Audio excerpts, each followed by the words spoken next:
मित्रांनो, माणूस किती श्रीमंत असो अथवा गरीब असो, एक स्वप्न तो त्याच्या मनात नेहमी बाळगून असतो, ते म्हणजे स्वतःच्या हक्काचं घर. कारण त्याला माहितीये त्याच्या आयुष्यामध्ये आर्थिकदृष्ट्या कितीही अडचणी आले, कितीही मोठी संकट आली, तरी त्याचं स्वतःचं असणारं घर हे त्याच्यासोबत खंबीरपणे उभं आहे. आणि हे घर फक्त वाळू, सिमेंट, चार भिंतींनी बनलेलं नसतं, तर ते बनत असतं अनेक वर्षाच्या कष्टाने, मेहनतीने आणि जिद्दीने आणि आपल्या कुटुंबावरील प्रेमाने. प्रत्येक भिंतीच्या पाठीमागे असतात काही आठवणी, संघर्ष आणि अनेक स्वप्ने.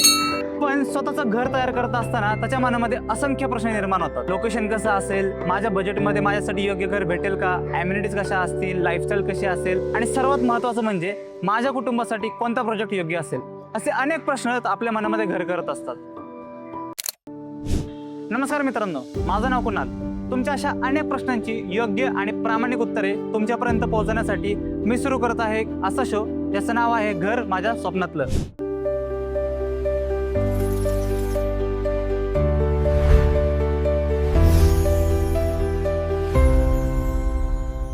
जिथं आपण बघणार आहोत पुण्यातील टॉप क्लास प्रॉपर्टीज आणि रिअल इस्टेट प्रोजेक्ट्स. असे प्रोजेक्ट्स जे ना फक्त तुम्हाला आवडतील, पण कदाचित त्यामध्ये तुम्हाला तुमच्या स्वप्नातलं घरही भेटून जाईल. म्हणून हा व्हिडिओ शेवटपर्यंत बघा. व्हिडिओ आवडल्यास व्हिडिओला लाईक करा आणि पुण्यातील अशाच एकापेक्षा एक आकर्षक, लक्झरी आणि बजेट फ्रेंडली प्रॉपर्टीज पाहण्यासाठी चॅनलला सबस्क्राईब करा. चला तर बघूया आजचा प्रोजेक्ट. पुण्यामध्ये आज जर हिंजवडी आय टी पार्कच्या जवळच्या भागांमध्ये घर घ्यायचं झालं तर आपल्याला बाणेर, तातवडे, वाकड ही नावे लक्षात येतात. पण काही गेल्या वर्षांपासून एक लोकेशन सायलेंटली बट ॲग्रेसिव्हली पुढे येते आणि ती म्हणजे रावेत किवळे.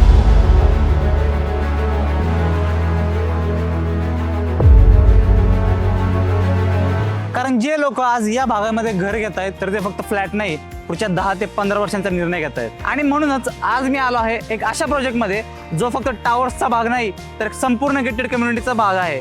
ओम मंगलम समृद्धी बाय वाधवानी कन्स्ट्रक्शन्स.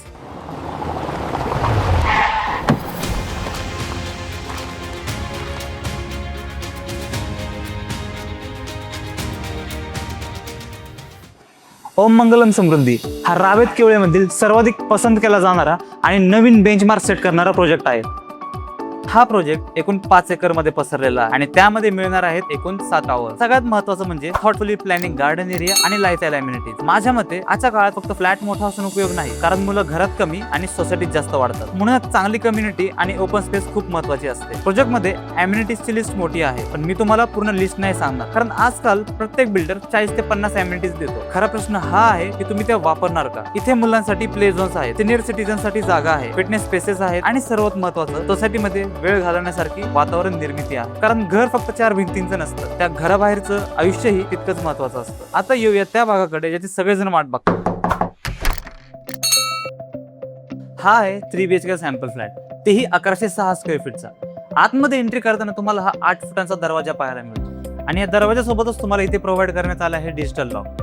या डिजिटल लॉकला तुम्ही 4 प्रकारे ऍक्सेस करू शकता: कार्ड, की, फिंगरप्रिंट आणि पासवर्ड. तसेच तुमचा आणि तुमच्या फॅमिलीचा सेफ्टीचा आणि प्रायव्हसीचा विचार करून डोअर जवळ व्हिडिओ डोअर फोन देखील देण्यात आला आहे. त्यामुळे दरवाजा उघडण्यापूर्वी बाहेर कोणी व्यक्ती असेल ते तुम्ही सहज पाहू शकता. स्पेशली एखादी अननोन व्यक्ती असेल तर तिची ओळख तुम्हाला आधीच करून घेता येते. त्यामुळे तुमच्या कुटुंबाची सुरक्षा अधिक बळकट होते. लिव्हिंग रूम मध्ये एंट्री केल्यानंतर इथे एक गोष्ट जाणवते, ती म्हणजे स्पेस.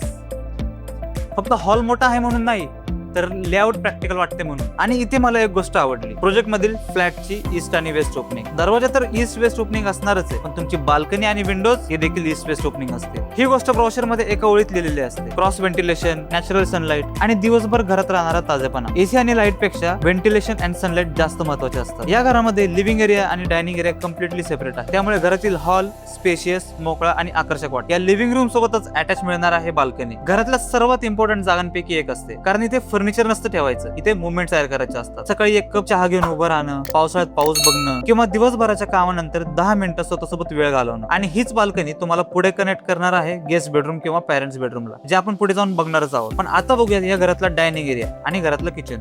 डायनिंग एरिया हा किचन पासून अगदी जवळ आहे. इथे तुम्ही मॉर्निंगला तुमच्या फॅमिली सोबत ब्रेकफास्ट, दुपारी लंच आणि रात्री डिनर करू शकता. किचन पाहिल्यावर असं वाटतं की डिझाईन करताना फक्त दिसणं नाही तर वापर लक्षात घेतला आहे. कारण भारतीय घरात किचन हे घराचं कंट्रोल रूम असतं. एल शेपचा ग्रँड प्लॅटफॉर्म, ज्याच्यामध्ये स्वयंपाक करणं होणार अधिक सोयीस्कर. किचन मध्येच तुम्हाला मिळणार आहे एनक्लोज ड्राय बाल्कनी आणि वॉशिंग मशीन स्पेस. चला तर आता आपण जाऊया आपल्या फर्स्ट बेडरूम कडे, म्हणजेच गेस्ट बेडरूम कडे.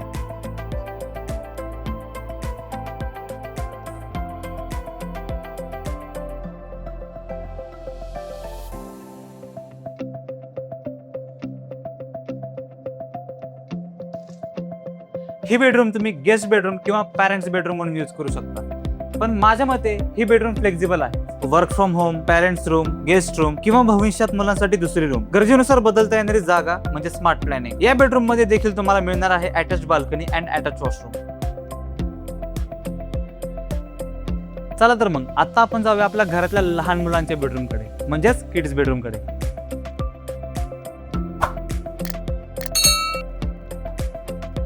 तर ही असणार आहे तुमची किड्स बेडरूम. आणि इथे मला सर्वात जास्त आवडली ती म्हणजे मोठी विंडो. कारण मुलांसाठी रूम फक्त अभ्यासाची नसते, त्यांची स्वतःची एक दुनिया असते. ऑनलाईन क्लासेस, स्टडी टेबल, खेळणी आणि भविष्यातील स्वप्न या सगळ्यांसाठी प्रकाश आणि हवा खूप महत्वाची असते. आणि या रूम मध्ये ती भरपूर मिळते. आणि किड्स बेडरूमच्या अपोजिटच असणार आहे तुमचं कॉमन वॉशरूम.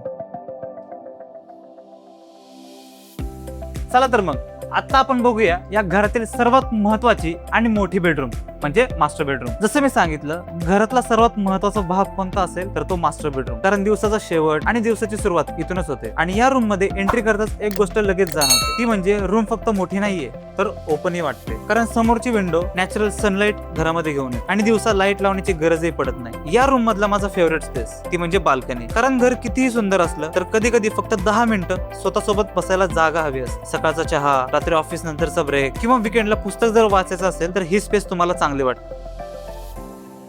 तर मित्रांनो, हा होता आपला आजचा पहिला प्रोजेक्ट, ओम मंगलम समृद्धी. या प्रोजेक्टमध्ये तुम्हाला लोकेशन, कनेक्टिव्हिटी आणि मॉडर्न लाईफस्टाईल बेस्ड अम्युनिटीज या सर्व गोष्टी एका ठिकाणी मिळून जातात. या प्रोजेक्टच्या अधिक माहितीसाठी डिस्क्रिप्शन मध्ये लिंक दिलेली आहे, त्या लिंकवरती क्लिक करा. त्या लिंकवरती तुम्हाला भेटून जातील प्रोजेक्टचे ब्राउचर आणि कॉस्ट शीट. तर मित्रांनो, हा प्रोजेक्ट तुम्हाला कसा वाटला मला कमेंटमध्ये नक्की सांगा.